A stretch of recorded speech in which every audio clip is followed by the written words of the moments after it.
Hi and welcome back to Garden Ninja. Now today's video guide is going to show you how to prune a pear tree, even if you've never pruned one before. So if you've got a pear tree in your garden and you're not sure what to do, then this video is for you. I've got a pear behind me, it's winter and I'm ready to prune it. So come on, let's get cracking. If you've not already subscribed to my YouTube channel, hit the red button to subscribe today. Also click the bell for notifications. We'll have access to hundreds of garden design hints, tips and hacks from me, the Garden Ninja. And best of all, it's free.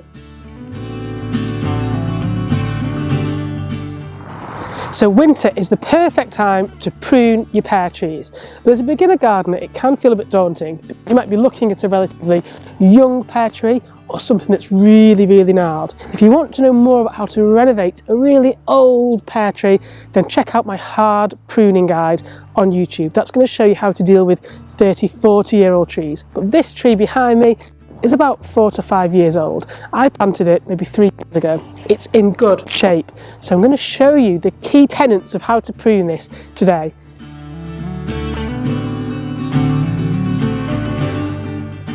Now, what you tend to find with a pear tree is that its growth is really vertical. And if you compare it to an apple tree, the apple tree's growth tends to be more horizontal. The pear trees tend to be much neater. They're a lot more regimented and they tend to grow and stand in line. But that can cause some problems because what you'll find is you'll get loads of vertical growth and it can get easily congested, which we don't want. If we have a congested fruit tree, what that means is that the fruit is all going to compete with one another. It also means that airflow may be restricted, which then means that things like fungus, rusts and other waterborne diseases can take hold. So what I'm going to do today with this pear is to slowly open it up.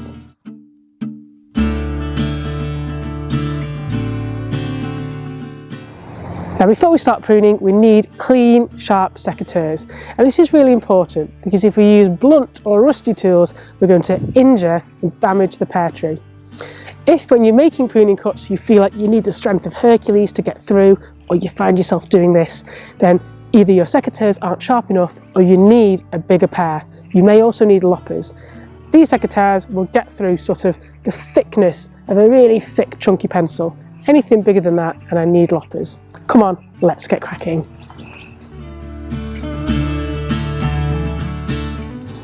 Now with any fruit tree pruning, we want to remove anything that's diseased, damaged, crossing or rubbing. Basically anything that's in the wrong way. And behind me is a clear example. We've got one of these young water shoots and you can tell that because it's really flexible, it's a different colour to the rest of the tree.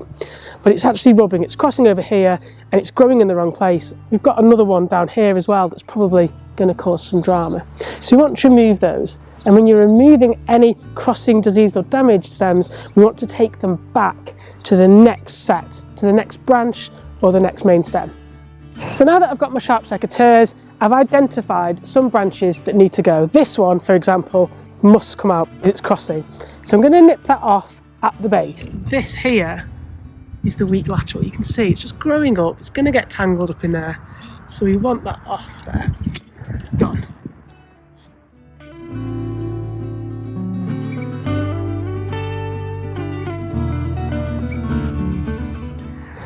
And I'm going to open up the pear tree by taking off just a quarter of the top growth. So I'm going to take it back to a bud by a quarter. With an apple, you can take it back by a third or even a half, and they will grow back vigorously. Whereas a pear, we want to be a bit more gentle because they're not quite as vigorous as apple trees. So what I'm going to be doing is taking this back by a quarter to a bud. That would be an ideal one. If it was an apple, I might take it back by a third to this bud, but we need to be a bit more gentle with pears, so that one is the winner.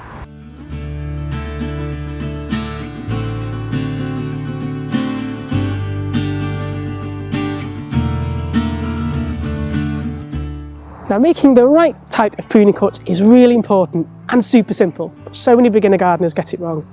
So when you find the branch that you need to cut, you want to make your pruning cut at an angle away from a bud. So you'll see, and I'll do a close-up, there's a bud here and I want to prune just above it at an angle. So when I've worked out that I want to take off a quarter, I find the bud, nip it off at an angle, and that's a good pruning cut. So we've got the bud here, pruning at an angle just away.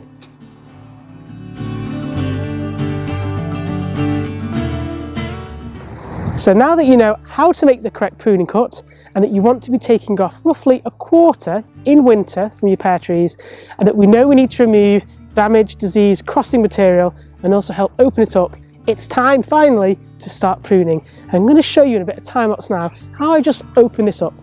You may need ladders if you've got a slightly larger pear tree, and always make sure that you're safe, that you've got the right equipment, safety boots, gloves, goggles and anything else that you might need. But come on, let's get pruning. So let's recap. The first thing you want to do is to remove all of the damaged, diseased, crossing or rubbing branches, and that means that you're starting with a really successful framework. The next thing that you want to do is to cut out any competing branches. So if there are two branches close together, although they're not rubbing, you probably want to remove one for an open structure. Then the final step is to remove a quarter of all your growth back to an outward facing bud using those 45-degree cut angles. And by the time you've done all of that, your pear tree should be in tip-top shape. How we're opening up the pear tree. We're not taking off huge amounts, maybe a quarter of each of these laterals and main branches. I've removed a few bits like here and further along that were just starting to get a bit too congested. And what we want to achieve with the pear tree is that we can pretty much slice our hands through, so without cutting them open, and that will mean there's enough airflow. If you go to push your hand through and it gets tangled, then it's too congested. So think of that open goblet, and that's what we're aiming for. And I'm just going to keep working around, checking and double checking that everything's got enough space to then flower and hopefully fruit.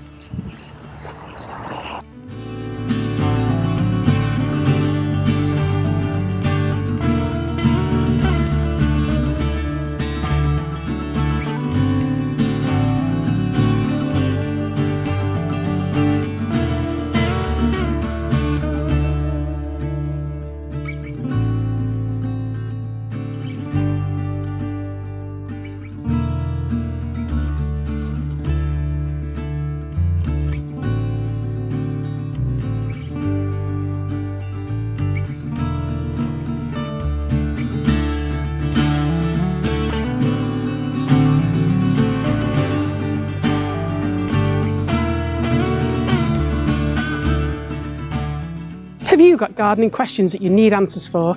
Well, why not head over to the Garden Ninja forum on my blog, where you can ask me anything about gardens, plants and garden design. There's a whole army of other garden ninjas there that can help provide answers to your questions. It's a really great way to meet the other ninjas, so head over there now. And even if you've never pruned a tree before, I guarantee that if you winter prune your pears and apples, you're going to end up with a far greater chance of success, better fruits and healthier trees. So it really is worthwhile doing. Don't just sit there and think, I'll give it a miss and hope for the best. By pruning them, you're encouraging growth and helping them to grow in a really healthy, productive shape. If you've liked this video, please make sure you subscribe to my YouTube channel by clicking the subscribe button below and hit the bell for notifications. If you've got questions, ask them in the comments below. You can also head over to my site, gardenninja.co.uk, and ask questions on the online forum and read hundreds of garden design hints, tips and hacks, blogs and videos to help you make your gardens awesome. I've been Garden Ninja. Thanks for watching. Happy gardening.